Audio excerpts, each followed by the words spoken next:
The year 1915 came in with sleet and mud. In the brief pause of winter, the motionless armies of both sides waited. The British government surveyed the ruin of the war's early hopes and took stock of the future. Grave doubts now replaced the first bright optimism. Powerful minds applied themselves to strategy and tactics. Was the deadlock of the Western Front permanent? Could it be broken? Would the French spring offensive succeed in thrusting the Germans back? There were those who doubted. Lord Kitchener was one. The German lines in France may be looked on as a fortress that cannot be completely invested, with the result that the lines may be held by an investing force, whilst operations proceed elsewhere. Operations elsewhere. But where? The Baltic? The Mediterranean?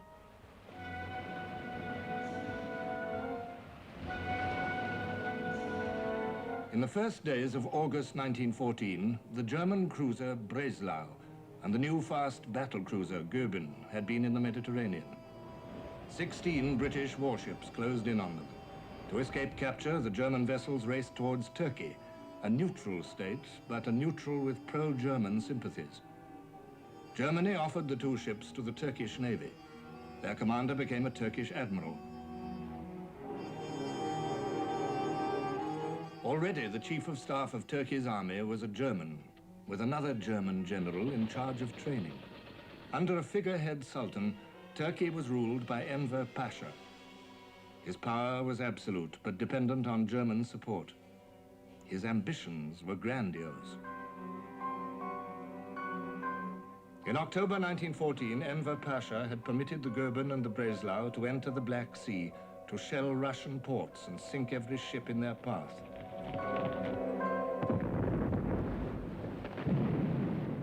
By the 30th of October, Turkey was at war with the Allied powers. The British War Council considered the possibilities of a naval attack on the Dardanelles. Here, the prizes of success seemed glittering indeed. Egypt and the Suez Canal would be secured. Italy and the Balkan states would be induced to join the Allies. Russia would be able to import munitions from the Western Allies and America. And Russia's huge stores of grain, bottled up in the Black Sea ports, would be released. It was indeed an attractive project. On January the 14th, 1915, the British War Council's mind was made up.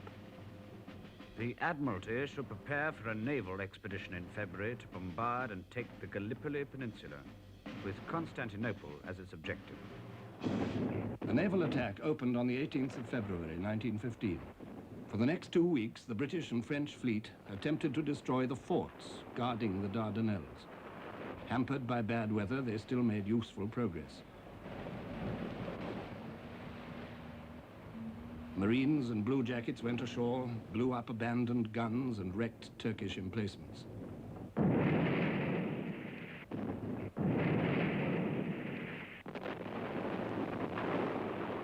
They met only light opposition.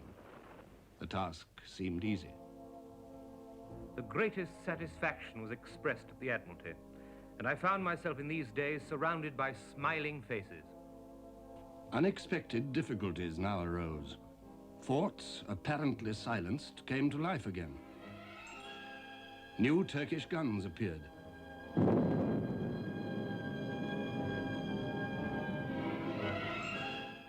Minefields impeded the Allied battleships.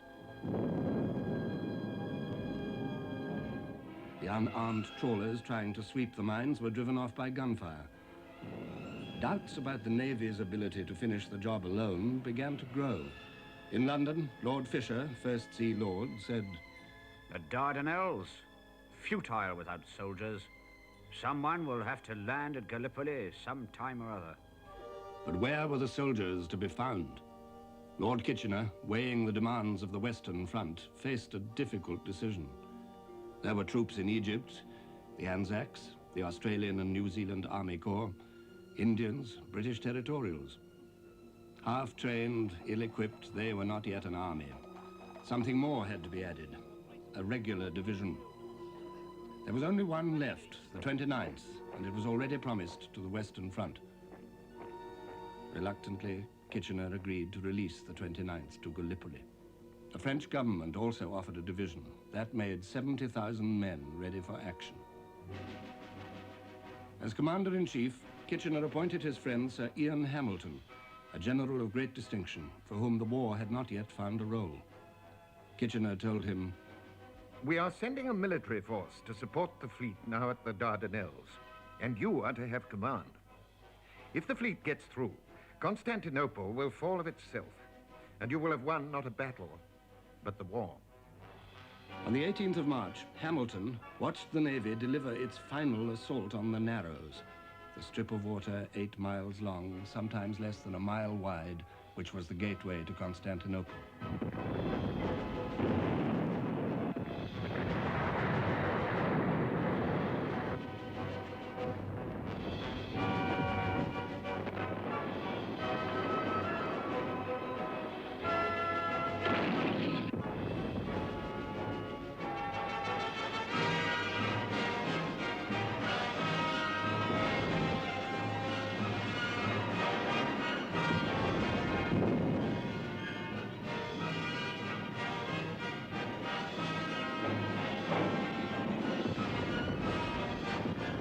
Early afternoon, and all was going well.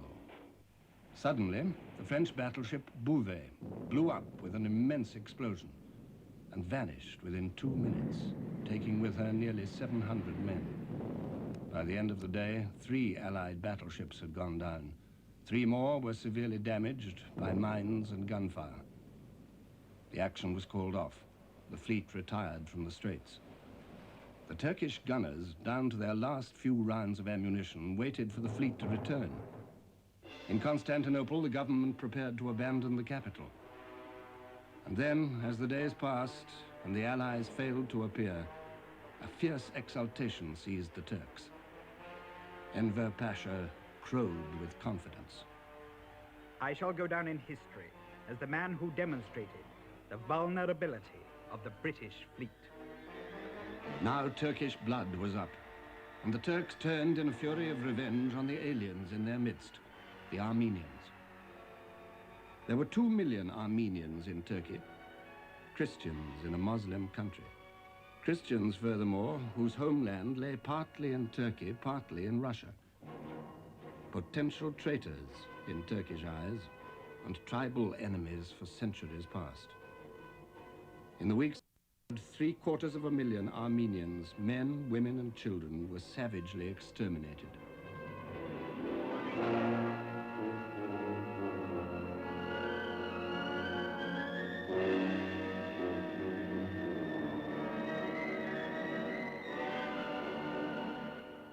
Said Turkish Minister Talat Bay, "The place we have sent them to is nowhere. No Armenian can be our friend after what we have done to them." While this killing went on, reports of an Allied military expedition forming in Egypt poured into Constantinople. Enver Pasha turned over command of the Gallipoli Peninsula to the German Liman von Sanders. Von Sanders had 6 Turkish divisions, not enough to cover the whole coastline of the Dardanelles, but he placed them cleverly to concentrate against any dangerous landing. A crash program of training, road building, and defense works followed. Time was precious. The Turks worked and waited. But no one came.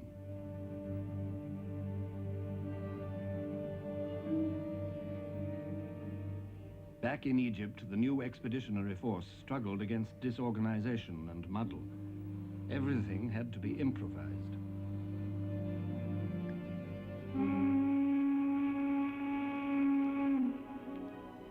In the intervals of work and training, Egypt offered its diversions. Spirits were high. The war was young and new for these happy warriors.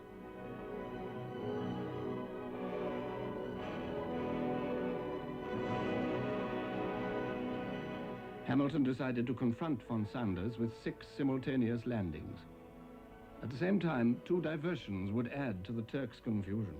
The French would land on the Asiatic shore and then withdraw.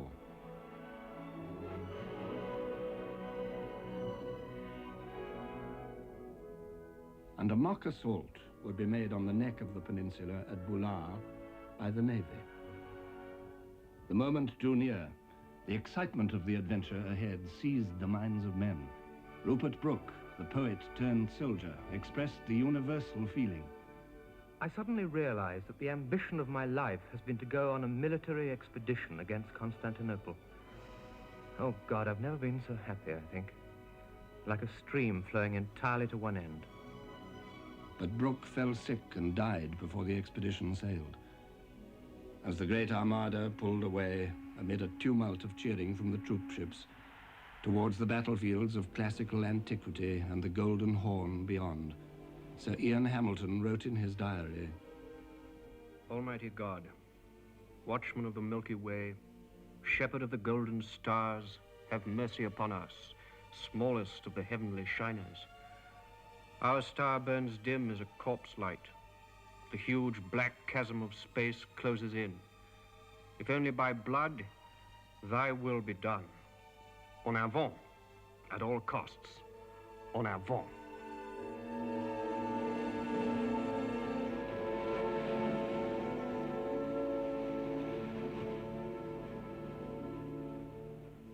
The first landings were at Gaba Tepe, where the peninsula narrowed to a bare 4 miles.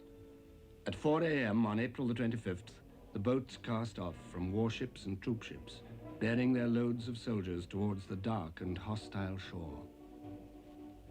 For these men, more than all others, this was a culminating moment. These were the Anzacs, entering their first battle, determined to make a name. From the gentle pastures of New Zealand, the turmoil of Sydney, the dignity of Melbourne, the wide spaces of Queensland and the West, they had come not just to fight the Turks, but to lodge their youthful nations in the great affairs of the world.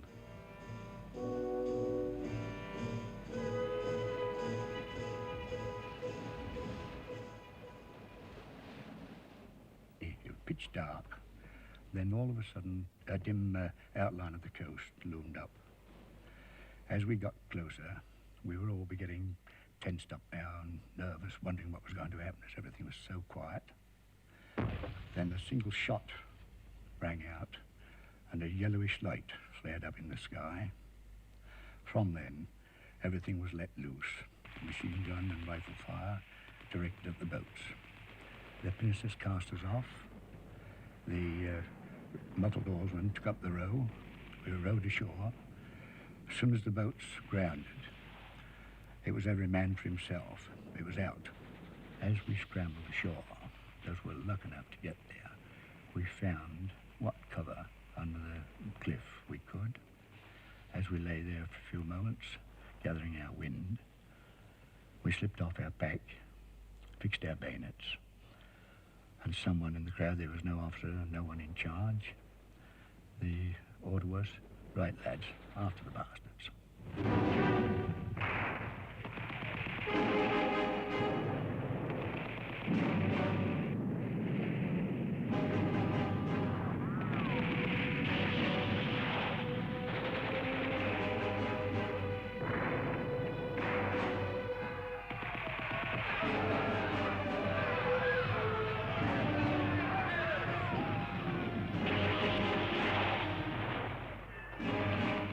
At 5 o'clock that morning, Liman von Sanders was roused with a series of alarming reports.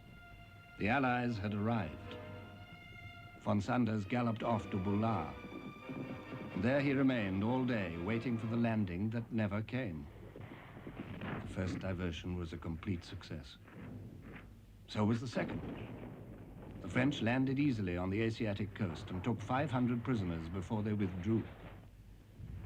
Opposite the French at S Beach, the landing was also successful. At Y Beach, on the further flank, 2,000 men went ashore without a casualty. But they did not press inland. At W Beach, the Lancashire Fusiliers fought their way ashore through dense barbed wire under a murderous fire, giving their name to this battlefield, Lancashire Landing.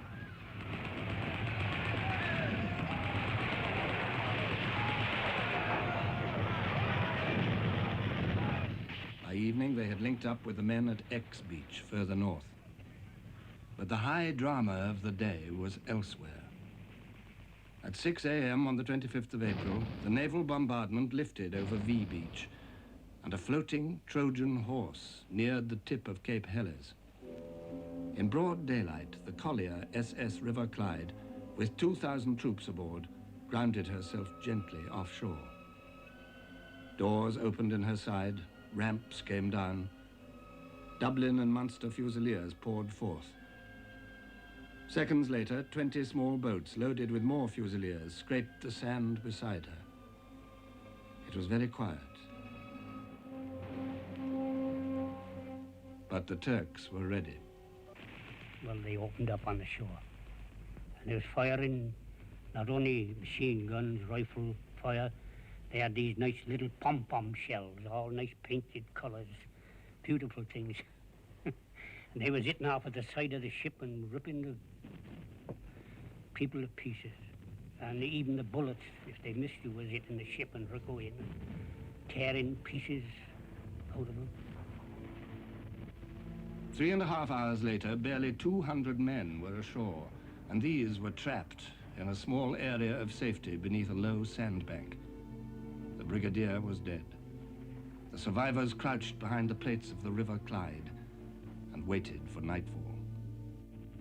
Flying overhead, an Allied airman looked down and reported the water was absolutely red with blood. V Beach had been a catastrophe. Not until the following day, after bitter fighting, did the British capture this beach. To the north, the dawn of the first day found isolated groups of Anzacs chasing a fleeing enemy. By 8 o'clock time, we were well advanced, I should say, somewhere between a mile and a half. And later in the morning, we got well across the peninsula and we could see the coast of the Narrows. But now a Turkish colonel arrived on the slopes of Saray Bayah. His name was Mustafa Kemal. Kemal realized at once that this ridge was the key to the whole southern half of the peninsula, that the enemy must be driven off it. He rallied the retreating Turks and sent for reinforcements. His orders were uncompromising. I don't order you to attack. I order you to die. The Anzacs were forced off the ridge. By the end of the day, 15,000 men were crowding into the Anzac bridgehead, 2 miles long by 3/4 of a mile deep. On a narrow beach, barely 1,000 yards long and 30 yards wide, supplies and equipment piled up. And down from the cliffs came the wounded, choking the incoming traffic. It was about the most precarious position a bloke could find himself in. You sort of made up your mind, well, we're here, and the only way he can get us off now is by carrying us off feet first. Altogether, there were 30,000 men ashore on Gallipoli. Casualties had been heavy, but that was expected. More serious was the fact that none of the main landings had achieved their objectives. Now everyone stood by for the Turkish counterattacks against those frail footholds of the Allies. Hamilton told his men, You have got through the difficult business. Now you only have to dig, dig, dig until you are safe. And so they dug, and the Turks dug too. During the pause that followed, Britain and her allies took stock of what they had done. Questions and doubts sprang into men's minds. With dismay, Kitchener and the government recognized that the enterprise which was meant to resolve the stalemate of the war had only, in fact, produced another affront and another stalemate. Waves of consternation spread. The foundations of the government itself began to tremble. At Gallipoli, the battle flared up again. On the 18th of May, the Turks, outnumbering the Dominion troops by 3 to 1, tried to wipe out the Anzac bridgehead. They came over in 2 great waves from their trenches, in great hulking mass, which they were rather big men, the Turks, fine body of men. As they came over in 2 great waves, they were shouting "Allo" and blowing their trumpets and whistling and shouting. schoolboys. As they got closer, within nice rifle range, we had the order to fire. We opened fire with rapid fire and brought them down in hundreds. Hundreds of them fell. And in front of our trench, I should think, when the attack was over, there would be anything to 3,000 dead and dying in front of our brigade. They were lying there, and for about 3 or 4 days, the smell got so awful. We prayed that the wind would blow in from the sea and take the stench of the dead over into the Turkish trenches instead of blowing it to our own, as the stench got so awful at that time. For both sides, infection and disease were now the dangers. A frontline armistice was arranged. Anzacs and Turks worked together to bury the dead in large communal graves. I wasn't one of those burying the dead, but I sat on the parapet and after a walked over and offered bully beef to one Turk, and he smiled and seemed very pleased and passed me a whole string, 2 strings of dates, I think it was. 3 weeks after the landings, Hamilton launched a major attack from Cape Helles to take the first day's objectives, the village of Krithia and the high ridge of Ashi Baba.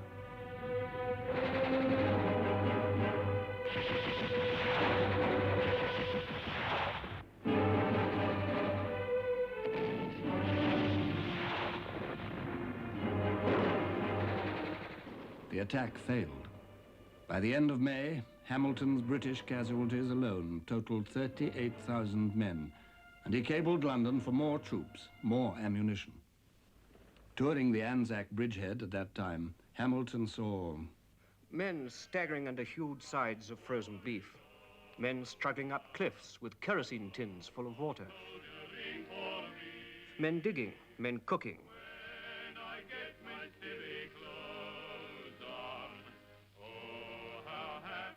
men card-playing in small dens scooped out from the banks of yellow clay. Everyone wore a bank holiday air. Evidently, the ranklings and worries of mankind, miseries and concerns of the spirit, had fled the precincts of this valley. The boss, the bill, the girl, envy, malice, hunger, hatred, had scooted away to the antipodes. But there was another side to the picture, and Hamilton saw that too. All the time, from that fiery crest line, there comes a slow, constant trickle of wounded, some dragging themselves painfully along, others being carried along on stretchers. Bomb wounds all, a ceaseless, silent stream of bandages and blood.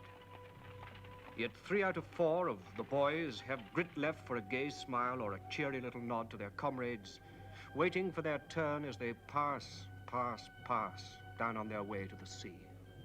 The ding-dong struggle continued all through June and July.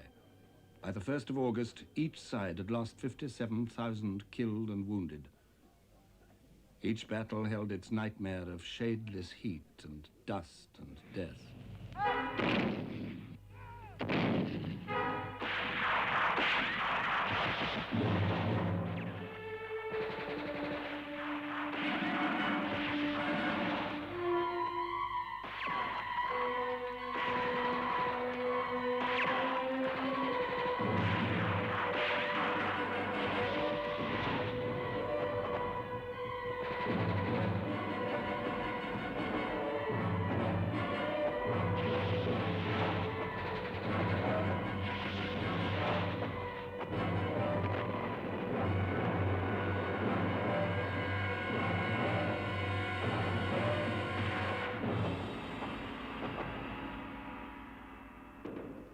Soon, a cynical prayer was passed along the front line. Please God, send us a victory, but not in our sector. The smell of death thickened in the blinding sun, and the strain of living from day to day under the eyes of the enemy took its effect. During the day, we could see the vultures heading down toward the bodies of both Turks and their own men. And occasionally we would take a pot shot at them to try and keep them off, particularly if we thought there was somebody wounded out in front. But we couldn't fire too much at them for fear of giving away our own position. because the Turks seemed to have very good observation posts and were able to see practically everything that we did. Water was very scarce, and when the summer came, of course it brought the disease and the flies with it. The rations, of course, was nothing only bully beef and apricot jam. And when we did get the summer, the jam was a regular issue, nothing else but apricot. When you opened that, it was almost like water. You couldn't put it on your biscuit or anything like that. It was just a matter of pouring it on. And before you could get that to your mouth, it was absolutely, well, literally covered with flies. It was a case of holding it with dropping the tin and holding one biscuit with one hand and waving the flies off with the other all the time. Lethargy settled over the beaches between the battles. 1,000 men a week were going down with dysentery. It was a very weakening thing. We walked about after a time like skeletons, finding it difficult even to move at times. And of course, when one was out of the line, there were heavy things to lift. On fatigue, like water carrying and helping to dig roads and so on. It was as much as we could do to lift the tool or whatever it was that we were carrying. In faraway London, the ripples of Gallipoli made themselves felt. Lord Fisher resigned, and the Conservatives insisted that Churchill should go too. The shell shortage persisted. The Liberal government fell. And all the time, the campaign in Gallipoli drew in more troops, more ammunition needed on the Western Front. The War Council agreed that Hamilton could have 5 more divisions ready for action by the end of July. But by then, the equivalent of 10 new Turkish divisions had dug in and were waiting. The ripples of Gallipoli touched more than politics. They touched the hearts of men and worked their changes on human nature itself. To the Allied soldiers fighting on the peninsula, the Turks displayed not only fanatical bravery, but surprising chivalry too.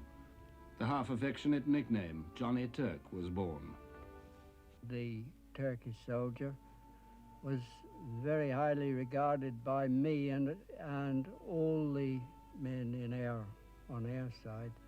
He was always a clean fighter and one of the most courageous men in the world. When they came, there was no beating about it, but they faced up to the heaviest rifle fire that you could put up, and nothing would stop them. They were almost fanatical. We came to the conclusion that he was a very good bloke indeed. We had a lot of time for him. The British virtues also revealed themselves. The extraordinary talent for improvisation, for making a harbour on an open shore, making bombs out of jam tins.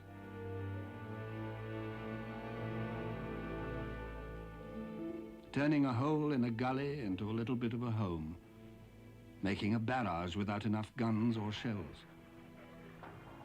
And the British also revealed their traditional stubbornness in defeat. But there was a sense of sickening disappointment. The failure of the Navy could not be disguised. When German submarines entered the Mediterranean and sank 2 battleships, the rest of these great vessels scurried for safety to their harbors. As they steamed away, they took with them most of the hope that was left. The glittering prize of Constantinople began to fade away. Ian Hamilton had one last shot in his locker. One more flanking attack up the peninsula, another landing. More reinforcements arrived, including 3 divisions of Kitchener's new army. They possessed the virtues and the faults of this great volunteer force. Its eagerness, its devotion, its lack of training, its ardent young soldiers, and its elderly generals.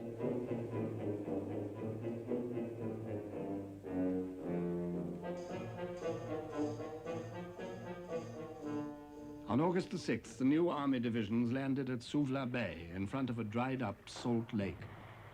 It was a complete surprise. The way across the peninsula was open.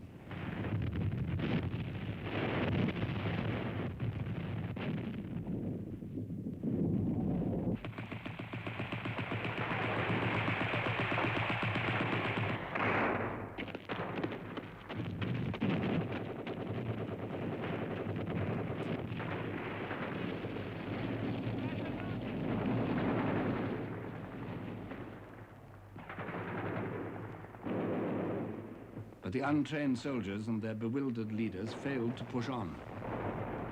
Hundreds brewed tea and bathed on the beaches while the vital hours slipped away. On their right, the Anzacs were waging their bitterest battle, Lone Pine.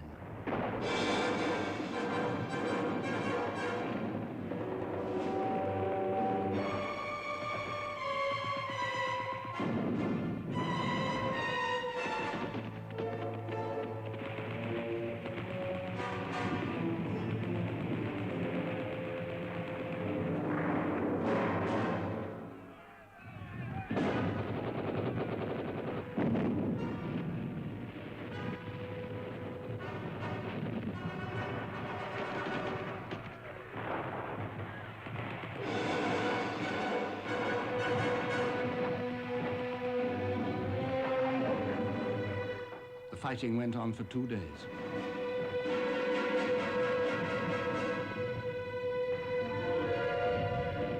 At the end of it, the Turks still held the commanding heights of Surrey Bear. And this meant that the British new army divisions could not advance either, even when they found out what to do and where to go. Muddle and mischance had prevailed again.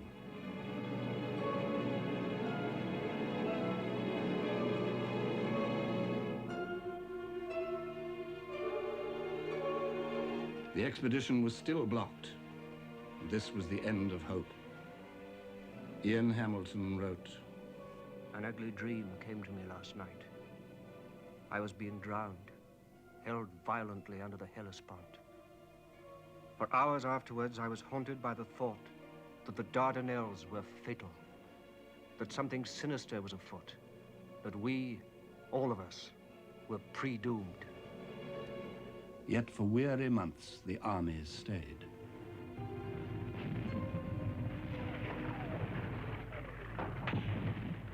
It was trench warfare now. Barbed wire, snipers, machine guns, boredom. Like France, yet not like France. Gallipoli was much further away.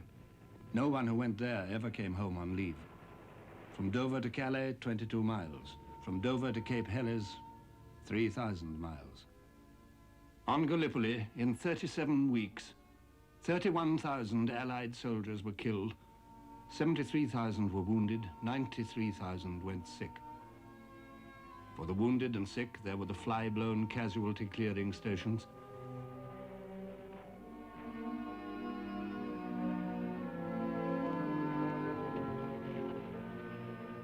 Then the hospital ships, perhaps just to Egypt, with luck, if you survived the journey, all the way back to England.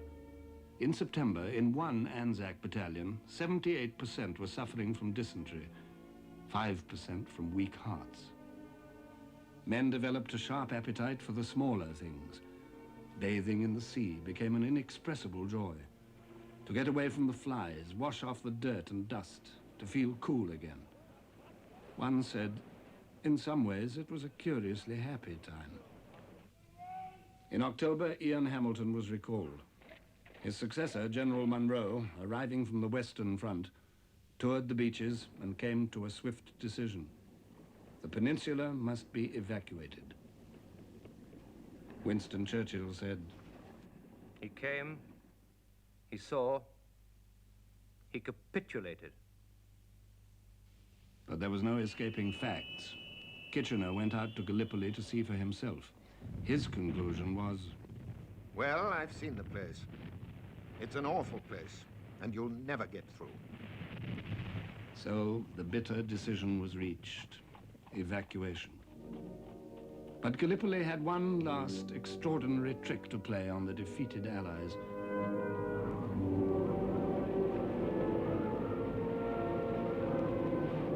After all the miseries of heat and flies and diarrhea, a blizzard in November put 15,000 men out of action with frostbite.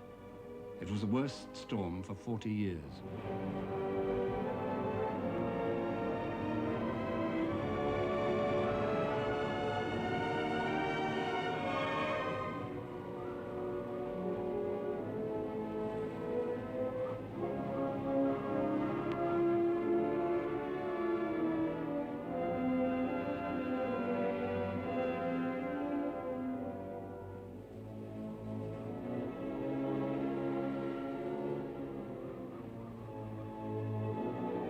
And now they came to the last act on Gallipoli.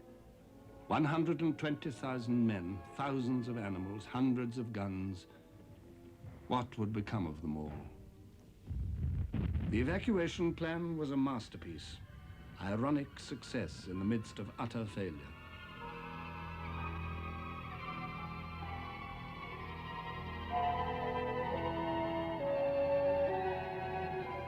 Every possible ruse was employed to persuade the Turks that things were normal. Troops bathed and played games.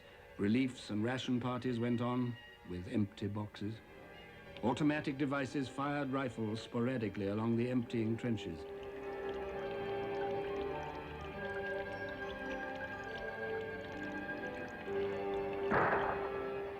Then, with sacking round their boots to dull the sound, the soldiers came away. The Australian General Monash described their departure from Suvla. Down dozens of little gullies leading back from the front lines came groups of 6 to a dozen men, the last closing the gully with a frame of barbed wire. All these little columns of men kept joining up like so many rivulets which flow into the main stream, and so at last they coalesced into 4 continuous lines. There was no check, no halting, no haste or running. Just a steady, silent tramp in single file, without any lights or smoking. And every yard brought us nearer safety. 83,000 men were taken off from Suvla and Anzac in December without a casualty. In January, the whole performance was repeated at Cape Helles. The tears were streaming down my cheeks.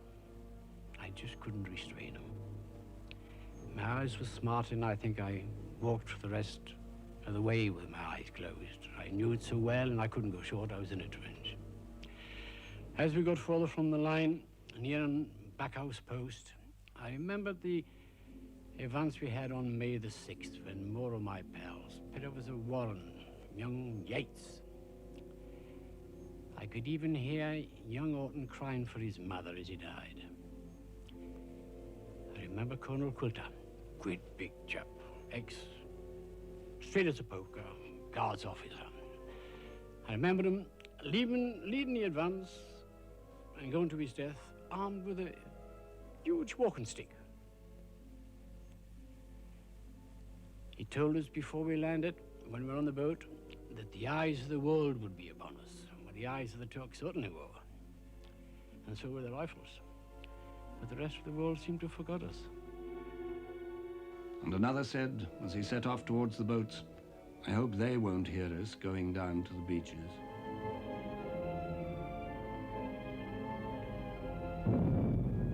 On the beaches, the last stores blazed, the ammunition exploded.